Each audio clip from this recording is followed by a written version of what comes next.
Hello reason about, কেমন আছো তোমরা সবাই? আশা করি খুব ভালো আছো। অনেকদিন বাদে আবার একটা নিউ ব্লগ নিয়ে আসছি। তো আজকে আবারও একটা জায়গায় বেরোচ্ছি, একটু দূরে। আশা করি তোমাদের খুব ভালো লাগবে। আর এরকম একটু উইন্টার পড়ে গেছে, তো তোমাদেরও নিশ্চয়ই এরকম হঠাৎ হঠাৎ কোথাও বেরোনোর প্ল্যান হয়ে যায়, ঠিক যেমন আজকে আমার হলো। তো কোথায় যাচ্ছি, কী করছি, সবটাই তোমাদের সাথে শেয়ার করবো, সঙ্গে থাকো। আর প্রত্যেকবারের মতো আমি আজকে খুব এক্সাইটেড আবারও তোমাদের সাথে সারাদিনটা শেয়ার করতে পেরে। সো আর বেশি কথা পারবো না, অলরেডি 2টো বাজে। আগে বেরিয়ে পড়ি, তারপরে চলো যেতে যেতে বলছি কোথায় যাচ্ছি। So let's go. এই তো বেরিয়ে পড়েছি। অলরেডি বেশ লেট হয়ে গিয়েছি, সানলাইটটা কত দূর পাবো জানি না, বাট এই মুহূর্তে ফার্স্টেই যাব সোদপুর, তারপর ওখান থেকে আমরা যাব মধ্যমগ্রাম। তো কোথায় যাচ্ছি সবটা বলবো, সঙ্গে থাকো।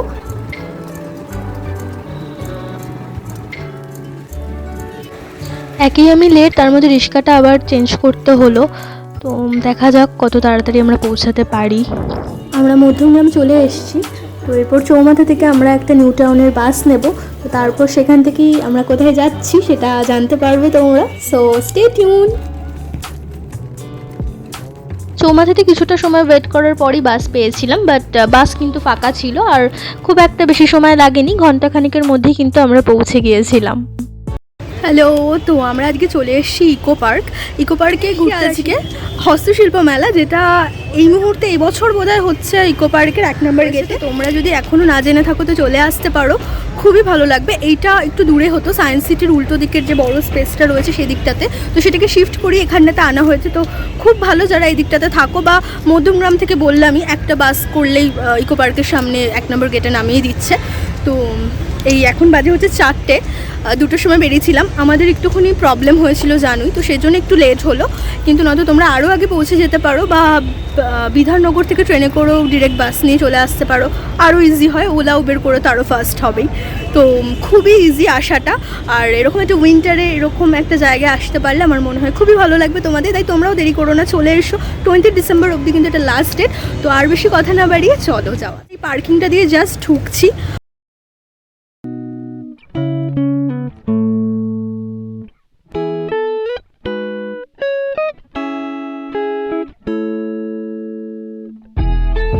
এই তো চলে এসেছি, দীর্ঘ প্রতীক্ষার অবসান। অনেক রকম ট্রাভেল পেরিয়ে ফাইনালি ইন করে গেছি কিন্তু হস্তশিল্প মেলাতে। তো ঢুকেই মন ভালো করে দেওয়ার মতো কিছু হাতের কাজ তোমার সামনে সাজানোই থাকবে। অন্তত কিছু না কিনলেও চোখের খিদে যদি মেটাতে হয় এবং সারা বছর সেই রসদ নিয়ে যদি বাঁচতে হয়, তাহলে অন্তত এই বছর যদিও বা পসিবল না হয়, কোনো এক বছর এসে কিন্তু ঘুরে যেও। বিশ্বাস করো, এতটুকুও খারাপ লাগার কোনো জায়গা নেই। অত্যন্ত ভালোই লাগবে, এবং আমার চোখে আজকে যা কিছু সুন্দর লাগবে, অপরিমেয় লাগবে, মানে আমি বলে বোঝাতে পারছি না। আমার এক্সপিরিয়েন্স এত ভালো, সমস্তটাই আমি তোমাদের সামনে তুলে ধরবো। আর একদম বেশি কথা বাড়াবো না, তোমরা এই ব্লগটাকে অত্যন্ত মন দিয়ে প্রাণ ভরে এনজয় করো, আর প্লিজ সঙ্গে থাকো।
বেশ কিন্তু ভিড় হয়েছে, দেখতেই পাচ্ছ। তবুও আমি চেষ্টা করছি খুব সুন্দর সুন্দর যে কাজগুলো আমার চোখে খুব ভালো লাগছে সেগুলো তোমাদের সাথে শেয়ার করতে পেরে।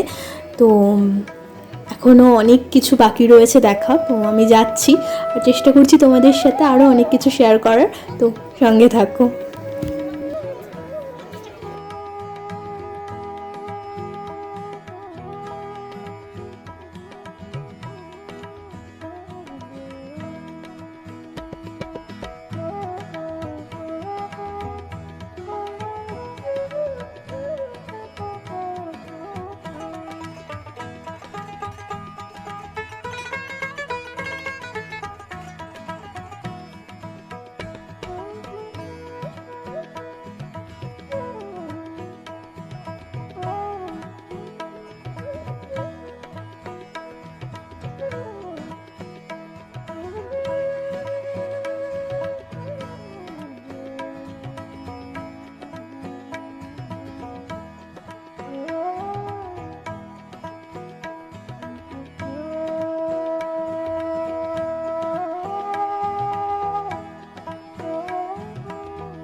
তো এতক্ষণ ধরে তোমাদের সাথে অনেক কিছুই শেয়ার করলাম, অনেক কিছুই তোমরা দেখছো। তো যারা আসতে পারবে না তাদের আশা করি এই ব্লগটা খুব ভালো লাগতে চলেছে, আর যারা আসছো তারা তো দেখতেই পারবে কতটা ভালো লাগছে এখানে। তো তোমরা কিন্তু জানাতে ভুলো না কমেন্ট সেকশনে তোমাদের কেমন লাগলো। প্রচণ্ড খিদে পাচ্ছে, তো দেখা যাক ফুড কোর্টের দিকে একটু যাব। তার আগেও এই দিকটা আরও অনেকটা ঘোরা বাকি থেকে গেছে, বিকজ অনেকটা স্পেস নিয়ে তো সেই জায়গাগুলো কভার করে তারপরে আমরা ফুড কোর্টের দিকে যাচ্ছি। তো চলো।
এই যে আমরা ফুড কোর্টের দিকে চলে এসেছি, আর এসে দেখতে পাচ্ছ হাতে রয়েছে ভেটকি কাবিরাজি। প্রচণ্ড ক্রেভিং হয়েছিল দেখে। তো এছাড়াও রয়েছে আরও অনেক কিছু। ফুড কোর্টটা বলে রাখি বেশ বড়, ডেজার্ট থেকে শুরু করে স্ন্যাক্স আইটেম সব পাবে। আমরা আরও নিয়েছিলাম নলেন গুড়ের চমচম, হুইচ ওয়াজ রিয়েলি হেভেন। এছাড়াও ছিল দার্জিলিং মোমো। তো এই সমস্তটা মিলিয়ে কিন্তু আমাদের সন্ধ্যেটা পুরো জমে উঠেছিল। ফুড কোর্টে খাওয়া দাওয়া শেষ করে আমরা চলে এসেছি ফেয়ারের ঠিক বাইরের দিকটাতে। সেখানেও কিন্তু বেশ বড় একটা জায়গা জুড়ে হস্তশিল্প মেলার কিছু নিদর্শন তোমরা দেখতে পারবে। এটা কিন্তু মিস করো না, কারণ আমি বলবো পিওর প্রপার হস্তশিল্পের কাজ যদি দেখতে হয় ভালো করে, তাহলে কিন্তু সেটা মেলার বাইরের দিকটাতে। চেষ্টা করো ওদের থেকে কিছু নেওয়ার, কারণ ওদের দেখেই বুঝতে পারবে ওদের আর্থিক সংকট বা যা কিছুই। তো আমি বিশেষ কিছু নিতে পারিনি, কারণ ট্রেনে বাসে করে ফিরতে হবে, তো নিয়ে যাওয়া আমার পক্ষে পসিবল নয়। বাট তোমরা যদি নিয়ে যেতে পারো বা কেউ প্রাইভেট কারে আসো, তাহলে ডেফিনেটলি ওদের থেকে কিছু পারচেস করো, ওদের অনেক বেশি সাহায্য হবে। আর আমি যেটা নিয়েছি সেটা আমি বাড়িতে গিয়ে তোমাদের সাথে শেয়ার করছি।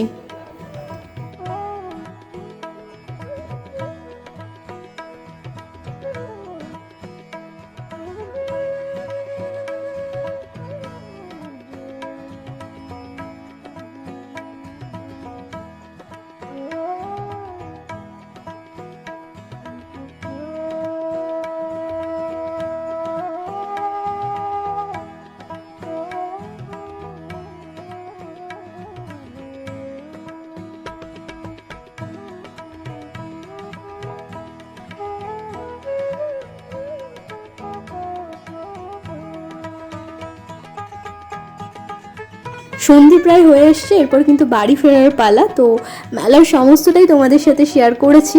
তো তোমাদের সবটা কেমন লাগলো জানাতে কিন্তু একদম ভুলো না, আর পারলে একবার এসে ঘুরে যেও। বাকি কথা হচ্ছে বাড়ি গিয়ে।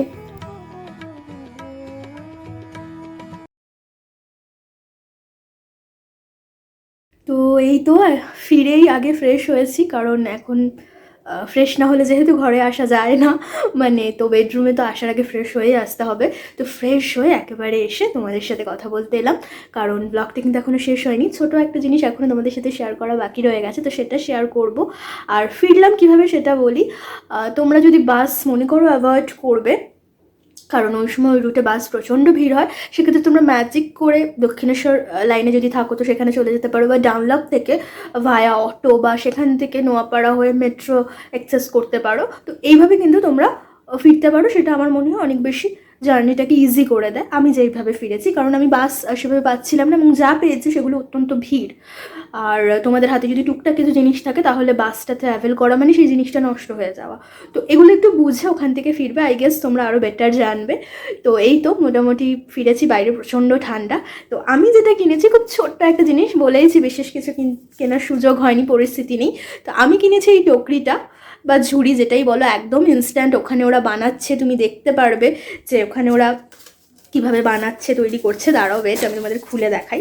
এই যে স্পেসটা দেখো, এরকম রয়েছে, অনেকটা স্পেস, মানে কিছু অর্গানাইজার হিসেবে এটাকে তুমি ইউজ করতে পারো। আর উপরে হচ্ছে এই লিডটা, একদম পিওর ব্যাপারগুলো, মানে হাতে নিয়ে এতটাই তোমার ভালো লাগবে। আর আমি এরকম একটু কালারফুল দেখে নিয়েছি পরে, এরকম যেটা আরও বেশি খুব সুন্দর অ্যাট্রাকটিভ লাগছে।